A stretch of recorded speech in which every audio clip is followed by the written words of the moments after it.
আপনাকে জিজ্ঞাসা করছি, ইতিহাসের কালপ্রিট হতে চান? এই উপদেষ্টাদেরকে নির্বাচনের সুযোগ দেওয়ার পরিস্থিতি তৈরি করছেন। এখন সহজ মনে হচ্ছে, কিন্তু এক সময় আপনারাই মানবেন না। ডক্টর ইউনূস স্যারকে আজকে জিজ্ঞাসা করছি, আপনি আসলেন সকল নাগরিকের প্রতিনিধি হয়ে, সবার প্রতিনিধি হয়ে, আপনি এটা কেমন কাজ করলেন স্যার? আপনি বলবেন যে আপনারা সরকার বানিয়ে জাতীয় নাগরিক পার্টি নামে একটা দলকে পৃষ্ঠপোষকতা করলেন, এইটা দেশের সঙ্গে বেইমানি কিনা? এটা রাজনৈতিক দলগুলোর সঙ্গে বেইমানি কিনা?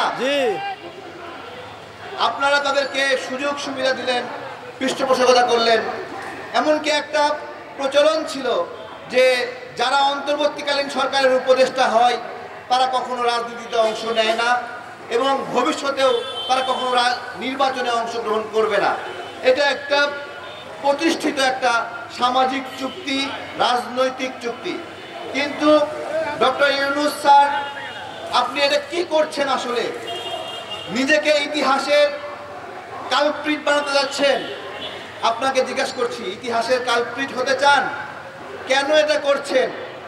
যে উপদেষ্টাদেরকে নির্বাচনের সুযোগ দেওয়ার পরিস্থিতি তৈরি করছেন।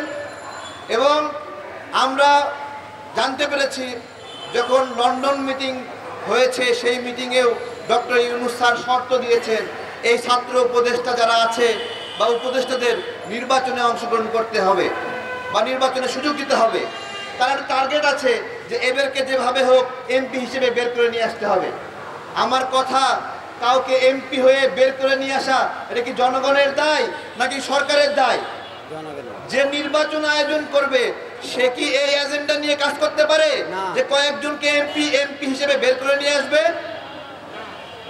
আজকে বিষয়গুলো আপনাদেরকে খুব সহজ মনে হচ্ছে, কিন্তু একদিন গিয়ে আপনাদেরকে মনে হবে ইতিহাসে একটা কালো অধ্যায় তৈরি করে রেখে গেছে যে অন্তর্বর্তীকালীন সরকারের উপদেষ্টারাও নির্বাচন করতে পারে।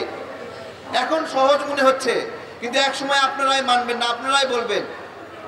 ওই জন্য গতকালকে মনে হচ্ছিল আমরা তো শেখ হাসিনাকে অনেক গালি দিলাম, অনেক বকা দিলাম যে কেন সে সরকারের থেকে সুযোগ সুবিধা নিয়ে নিজেই নির্বাচনের আয়োজক এবং নিজেই প্রতিনিধি হতে চায়, প্রার্থী হতে চায়। আমরা গালি দিয়েছি না? আজকে আমার উপদেষ্টাদেরকে আমার বলতে ইচ্ছা, আপনাদের শেখ হাসিনা হওয়ার শখ জাগছে? আপনারা শেখ হাসিনা হতে চান? শেখ হাসিনা যেভাবে নিজেই নির্বাচনের আয়োজক, নিজেই নির্বাচনের প্রার্থী, এটা হতে চান? দেখেন, এটা কি কেউ অস্বীকার করবে?